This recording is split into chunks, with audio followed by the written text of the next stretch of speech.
안녕하십니까. 소설가 오칸은입니다. 이렇게 유튜브를 통해서 여러분들을 만나게 돼서 반갑습니다. 여러분에게 소설가로서 소설 쓰기, 소설 출간하기, 또한 소설을 판매해서 매일 통장에 돈 들어오기를 알려드리겠습니다. 먼저 소설은 누구나 쓸 수 있다는 것을 여러분에게 알려드리겠습니다. 저를 처음 만났을 때 명함을 보고 깜짝 놀랍니다.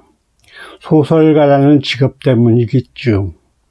흔치 않는 직업이기 때문에 아마 그런 것도 있겠지만 학력이 높은 사람 또는 지식이 많은 사람 또는 특별한 사람만이 소설가가 될 수 있기 때문이라고 생각하기 때문입니다.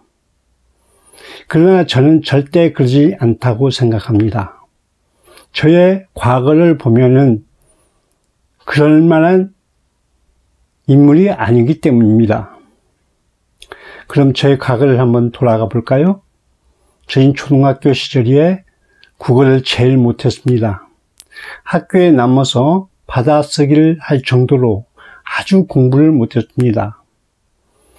하물며 국어의 문법이나 맞춤법은 알지 못하는 것 아니겠습니까? 그런 사람이 어떻게 소설가가 되었을까? 참 아이러니합니다.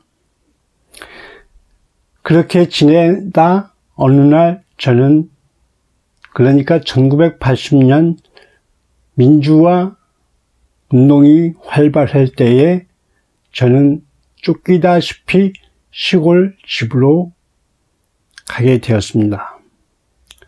다행히 집에는 책이 많이 있어서 그 책이 나의 위로가 되어 그곳에서 지냈죠. 내 인생은 어떠한 인생이 될까? 미래는 어떻게 될까? 그 모든 것을 책에서 답을 찾으려고 했습니다. 그러나 답이 보이지 않더군요. 그래서 저의 사촌 조카에게 편지를 한 통 보냈습니다. 내가 이러한 어려운 환경에 처해 있는데 앞이 보이지 않는다. 이 세상이 너무 잔인하다. 나는 앞으로 무엇이 될까? 등등등등 질문을 보냈습니다. 답장이 왔는데 저에게 소설가가 되어보는 게 어떻겠냐는 것이었습니다. 저는 한바탕 웃었죠. 왜냐하면 저는 국어를 못하기 때문입니다. 그런 국어를 못한다는 제가 어떻게 소설가가 되겠습니까? 또한 좌절을 하고 있을 때 곰곰이 생각해 보니까 나의 한을 풀 수 있는 일이 소설가라는 것이 괜찮은 직업이라는 생각을 가지게 되었습니다. 그래, 한번 소설가가 되어볼까? 하고 생각을 하면서 일기를 시작하게 되었고 그 일기를 쓰면서 나의 앞날을 계획해보고 또한 소설가의 계획을 세워보았습니다. 제 소설 쓰는 방향을 한번 잡아봤는데요. 1985년에서 1986년 동안 중점적으로 소설 소재거리를 찾아 준비하는 기간을 가지기로 하였고요. 1987년에서 1989년까지 소설을 집필하기로 하였습니다. 그 후 1990년에서 1991년에 제 소설을 이 세상에 한번 출간해 봐야겠다, 출간하겠다 하는 마음으로 계획을 세웠습니다. 그러나 저의 환경은 너무나도 힘들었습니다. 먹고 사는 것이 더 중요했기 때문입니다. 제 친구들 모두 대학에 가서 공부를 하는데 저는 그럴 형편이 되지 못했기 때문입니다. 글 쓰는 일은 저 멀리 떨어져 나갔습니다. 아주 멀리 가버렸죠. 그러다가 제가 2000년 생각을 해보았습니다. 이대로 있어서는 안 되겠다. 새천년이 시작됐으니 나에게도 한번 꿈을 찾아보자 하고 생각했습니다. 생각해보니 저에게 잃어버린 꿈이 있었다는 것입니다. 그러나 그게 실상 너무나도 현실에 먼 이야기이기 때문에 다시 포기를 하게 되었습니다. 여러분, 그런데요, 내 소망이 소설가라는 소망이 있기 때문에 시련이 와도 이게 나의 미래에 소설을 쓰는 소재거리가 되겠다는 생각을 가지기 때문에 기쁜 마음으로 모든 일을 이겨나갈 수 있었습니다. 그때 제 마음의 심정을 소설 장막을 열고라는 곳에 담았습니다. 마음을 잡았으니 이제 어떻게 해야 되겠습니까? 가족들에게 상의를 해야 되겠지요. 가족들을 만나서 제가 잃어버렸던 꿈을 찾겠다고 말했더니 가족들은 시무룩했습니다. 생활의 주체가 된 가장이 소에게 소설을 집필하는 것을 허락했습니다.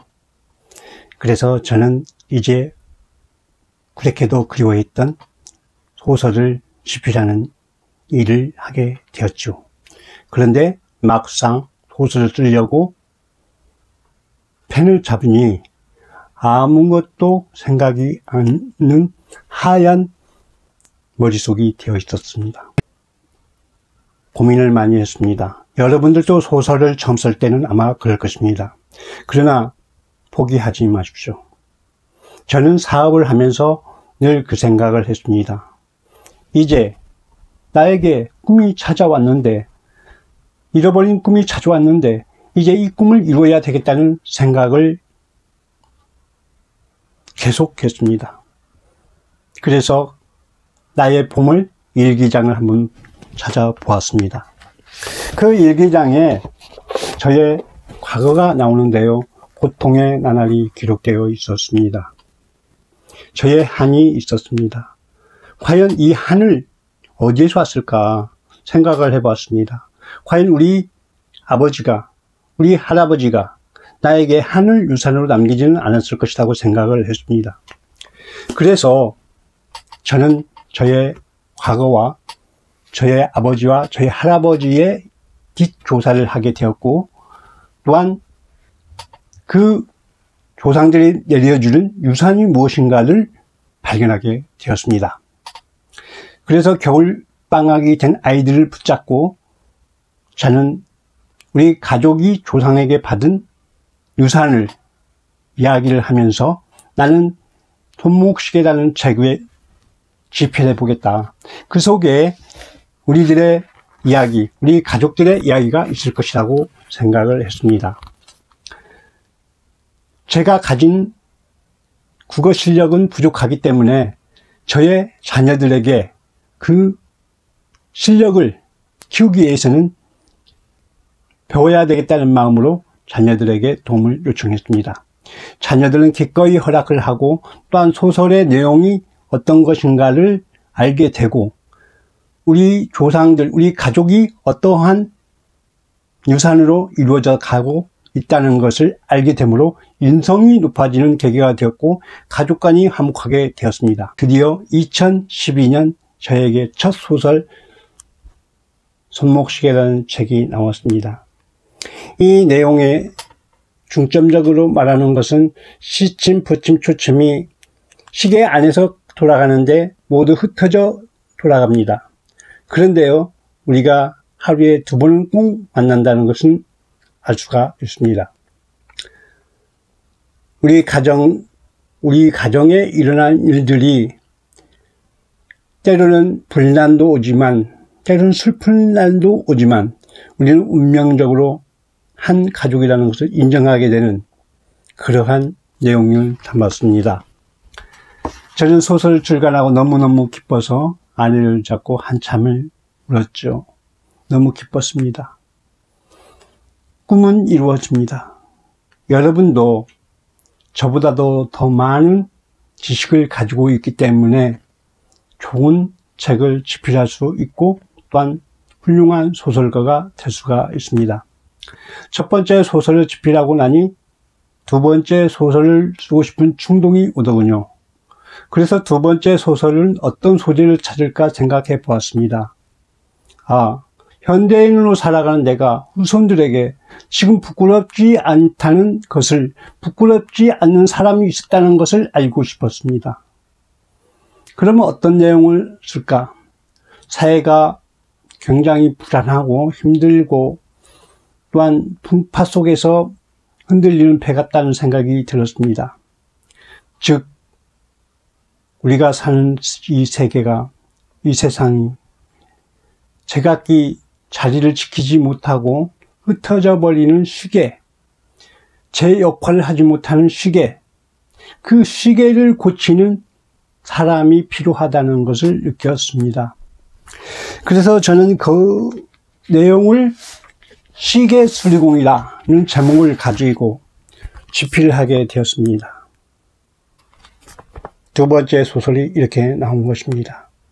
여러분, 소설가는 어려운 것이 어렵게 되는 게 아닙니다. 마음 먹게 얼마든지 할 수 있습니다. 소설을 쓰므로써 우리가 가족이 화목해지고 사회가 밝아지고 아주 좋은 이미지들이 좋은 일들이 많이 생기게 됩니다. 소설을 집필함으로써 내 마음이 맑아지고 가족이 화목하고 또한 사회가 발전돼 가는 것을 느끼며 좋은 이미지로 남게 되는 것입니다. 여러분, 우리는 할 수 있습니다. 여러분은 소설가가 될 수가 있습니다. 지금 바로 시작하십시오.